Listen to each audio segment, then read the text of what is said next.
Welcome back to our channel. So today we'll be talking, or I guess having a rant about the death of authenticity. And the thing that I want to start with is the death of authenticity in the film industry.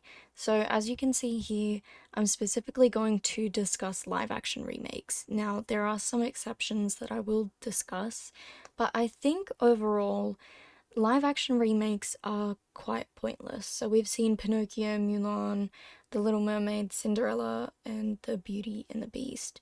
So what we've noticed with these is that not much of the story has changed at all. It's pretty much just showcasing, I guess, how they've changed it to be more realistic in appearance. And that's not to say that they don't use effects or whatnot. I think in this instance, Lion King actually was an example of how you can use technology to wow your audience. So they did something quite revolutionary with how they worked with The Lion King and how to make it, and the effects for the animals was something very different. And I think that's where I can put it aside and say, well, that's an exception, despite the fact that the storyline was pretty much identical, right? So for The Lion King, I put that in exceptions because it is, I guess, more revolutionary in the way that it is done. I mean, Interstellar was revolutionary in the fact that they had so many things that they were simulating and trying to make as accurate as possible, and you, as the audience, are impressed by this feat that they've done. Um, and I think my frustration is the fact that we have upcoming live action remakes such as Snow White, which is a story that has been done to God knows how many times. Lilo and Stitch just sounds terrifying. I don't think as a child I would ever want to see Stitch in real life. And Moana is one that we were only recently introduced to, as it came out not long ago. So it's very odd that they're already making, I think they're planning on releasing it in 2026. Plus we're supposed to be getting the second Moana very, very soon. So it just feels very odd that we're having it so close together and it's no original plot. Now, this is where the exceptions come in. So we have Maleficent and Cruella, which kind of tell, I guess, the underdog's tale, which kind of get us to understand or perhaps get in the mindset of the villains and why they perhaps might do such a thing. And this is kind of a spin on the original, and I think these are a lot better than what we see with the remakes that have absolutely no difference. Not that I'm saying, don't get it wrong when I say that, because I do think that they're not that original and we could be getting a lot better from Disney. Um, Christopher Robin was also another one. I think that was quite a sweet little narrative in that he's an adult and kind of reconnecting with his childhood. So I think that one I can kind of, put to the side. And it wasn't as if it was a whole movie that had been made before. So I guess that one isn't really a live action remake, it's more of a live action within that realm. Yes, and that's kind of the same with Alice in Wonderland in that we don't actually get um a remake of Alice as a little girl. This is her in her older age rediscovering the world, and kind of it's a different narrative altogether. And I think that there is no problem with this. I find this as an exception. Um and stylistically, aesthetically, it's very different to the more bright stories, or I guess tales, of like Cinderella and Beauty and the Beast. So I guess that's where the film industry is very much lacking in authenticity. And we haven't really seen too much of a rise. I think that's why so many people love A24 films. It's because the ideas are quite original compared to what we see with Disney and, Warner Brothers sometimes, DreamWorks. And there's also so many sequels, or not even sequels, but just franchises coming out as they're continuing the storylines of characters we already know rather than creating new characters, new dynamics, new storylines for us to follow, and I find this quite frustrating. The next one is, of course, the music industry. So many artists seem to kind of copy other styles, and I think it's because it's quite a safe bet. And I say safe bet with quotation marks, um, because most of the time it ends up being a flop. Like, what you see on screen is, well, I felt that Katy Perry's new phase of her music felt very reminiscent of Doja's new Planet Her, I think it is, her Planet Her era. And it feels like Katy Perry was kind of mimicking that in knowing how successful Doja Cat was with her, world building, I guess. Um, and we see that a lot of them kind of reinvent the wheel or see another one being successful and, you know, mimic that in their own works. And I I think that it's kind of upsetting, especially with social media now, because it's all about certain there's a word for it, but there's certain, I guess, structures to follow so that it's short enough that it can be put onto TikTok or made into a dance or whatever it may be. And so we've got these scaffolds that they're kind of, following and trying to adhere to in order to get recognized and blow up online. Because when you blow up online, then you are able to really become a hit because people know your songs and they listen to it all the time on social media. So why wouldn't they in their spare time? And this is where we kind of see the rise of authentic artists as we get sick of mainstream artists repeating what has already been done. So Chapel Roan is a really big one, along with Ray. I think they're two ladies really dominating the industry in authenticity. Sabrina Carpenter has been alike to Taylor Swift quite a bit, but I guess the critique is that she's just a hornier version of Taylor Swift.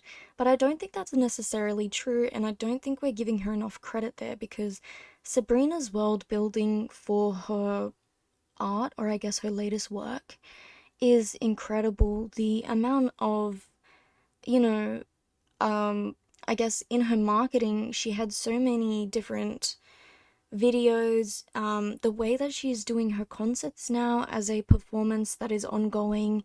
I think that we are seeing the rise of artists being very true to themselves and what they want to make. And this means that they are going all in with everything they want to do, and we see things that are so much more authentic. And Sabrina Carpenter, I think, is doing that with her concerts, with her shows. Um, and she keeps the character going. Um, it's just very much unlike what we see with, like, let's say, Katy Perry. The Last Dinner Party is one that I threw in there because they're one of my favorite bands at the moment, if not the favorite. And I think that they're also very true to what they want to do and very authentic. And, there's debates on whether they are industry plants, but I think at that moment I am kind of going, is it really a bad thing if they're an industry plant, but they are so authentic to what they want to be conveying to the world? And I feel like Tyler, the creator, he has always kind of been authentic and very true to himself. I mean, I guess that's why we get so many funny little clips from him because he is quite unapologetically himself, and his music does blow up because it resonates with so many people, in that I think they're in awe of the music and sounds and rhythms that he creates. So I think we see a lot of original artists coming up. And Tyler the Creator has been big for a while now, but I feel like they've only just gotten, more credit as of lately. Like Sabrina has been around for so long. It's only now that she has kind of blown up. And I think it is because she has been giving into herself and into her own visions as well, what she sees for herself. So that's how I think music is, we see a lot of artists kind of copying the same thing, or not copying, but mimicking. Um, I mean, some people even said that Katy Perry's new music sounds like AI generated. Um, but yeah, I think it is based on the individual, and that's no harm to anyone who does enjoy, um, more mainstream music. But I think it is something to consider is that you there is that, I guess, expectation to conform, and those who don't fall or let that pressure get to them really thrive, or I guess are so eccentric and stand out because of that. The next one is minimalism. I didn't get to finish this part of the slideshow, I guess.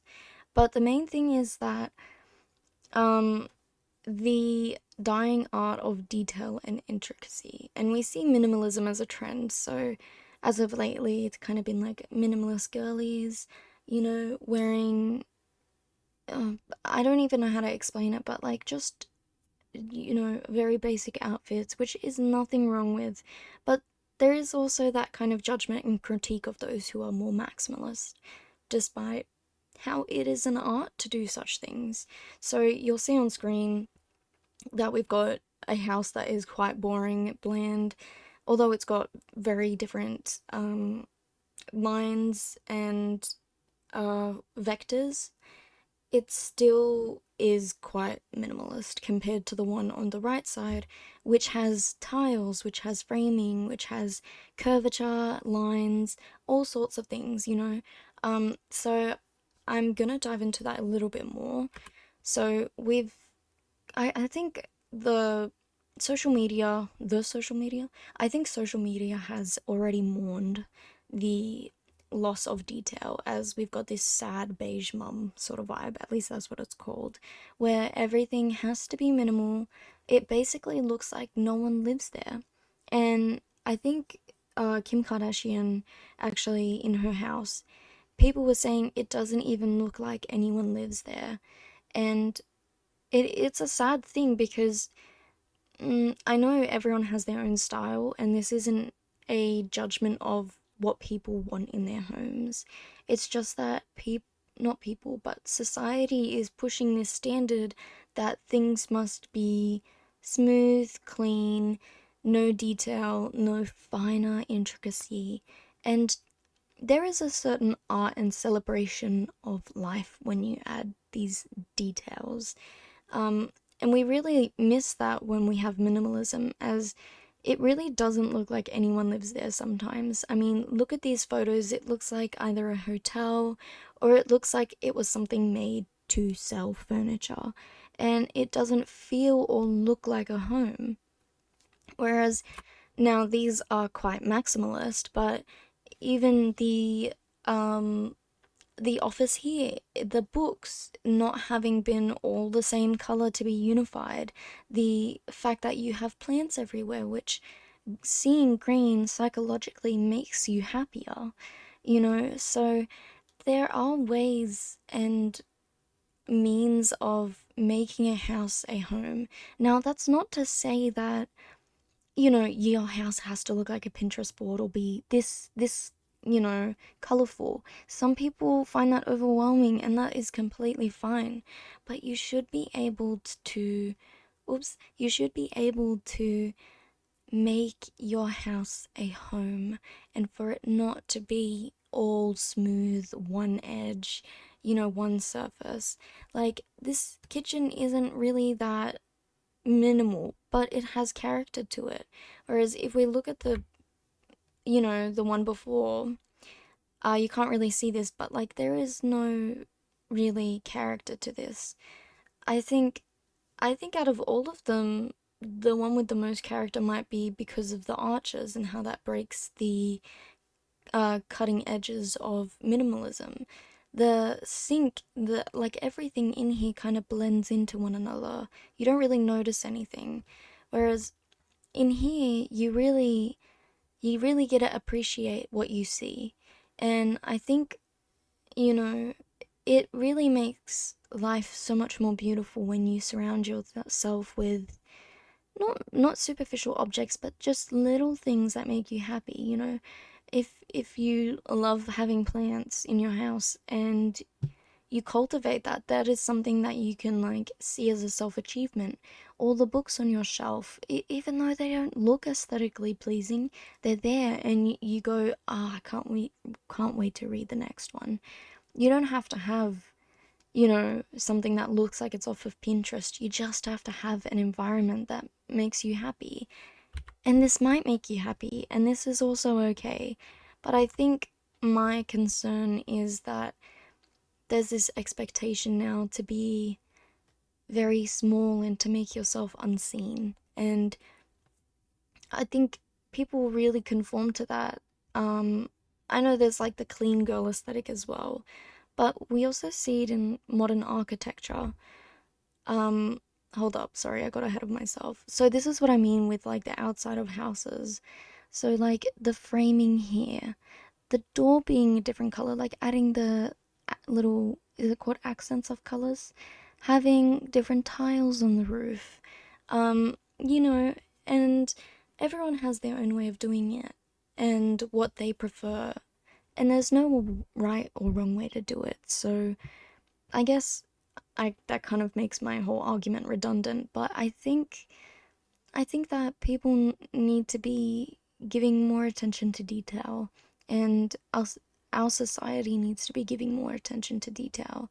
Um, I know that when the Great Depression happened, or when people became a lot more depressed, cars were less colorful. Whereas in the 1950s, when things were very prosperous, their cars were very colorful. They had all different types of colors. Like even kitchenware back then had so much more colors, and it kind of reflects the way that our society is stable financially or even mentally, I think. And this is also one thing, very small side note. I really miss when people took pride in their gardens, and it doesn't have to be anything great, but just having flowers or trees or oops, um, greenery that you enjoy.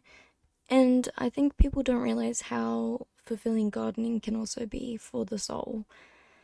Um, okay, this is what I mean in architecture. So we see skyscrapers that are often quite minimalist like this, when this is the QVB in Sydney, Australia, where there's so much detail here that your eyes kind of don't know where to focus, but there's something so beautiful and I guess extravagant in its own way about it.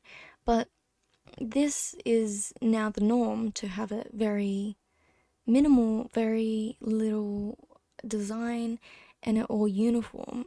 And I think this is really depressing, and it feels like they all blend into one another. Whereas if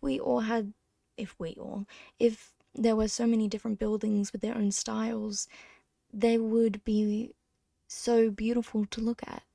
And I think this kind of can help me tie in all together the fact that our world is changing to be what feels less creative, less authentic, and more so about blending in rather than standing out. And some people don't want to stand out, and that's completely fine. It's your choice, right? But I think, oh, I keep saying I think.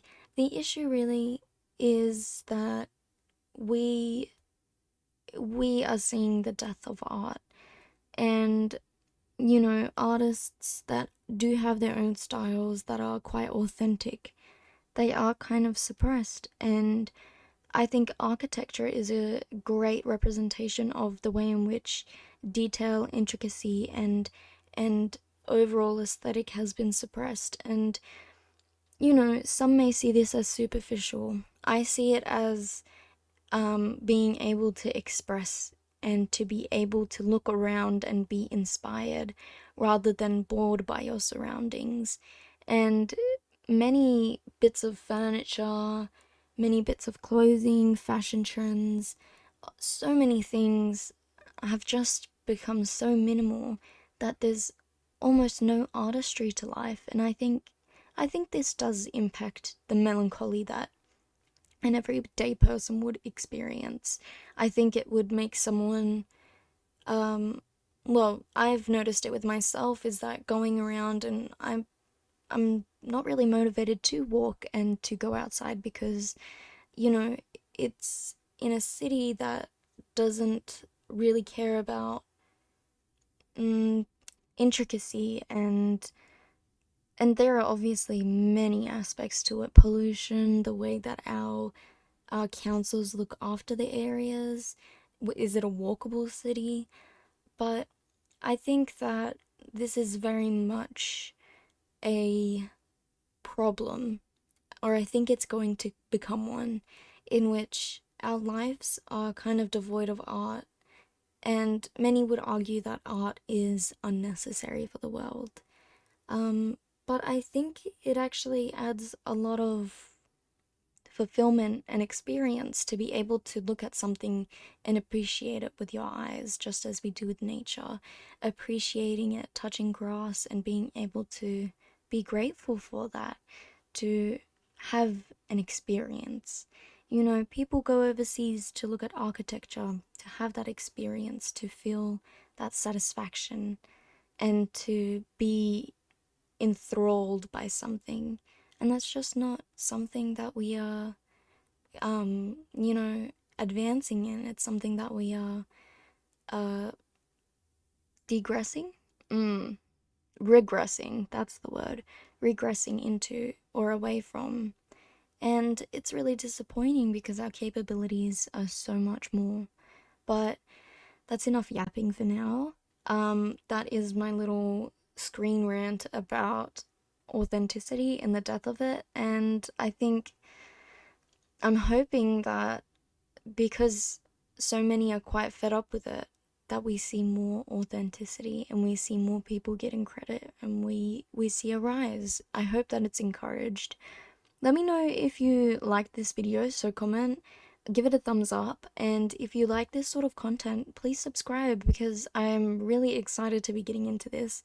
So yeah, leave your thoughts down below and I'll see you guys next time. Bye.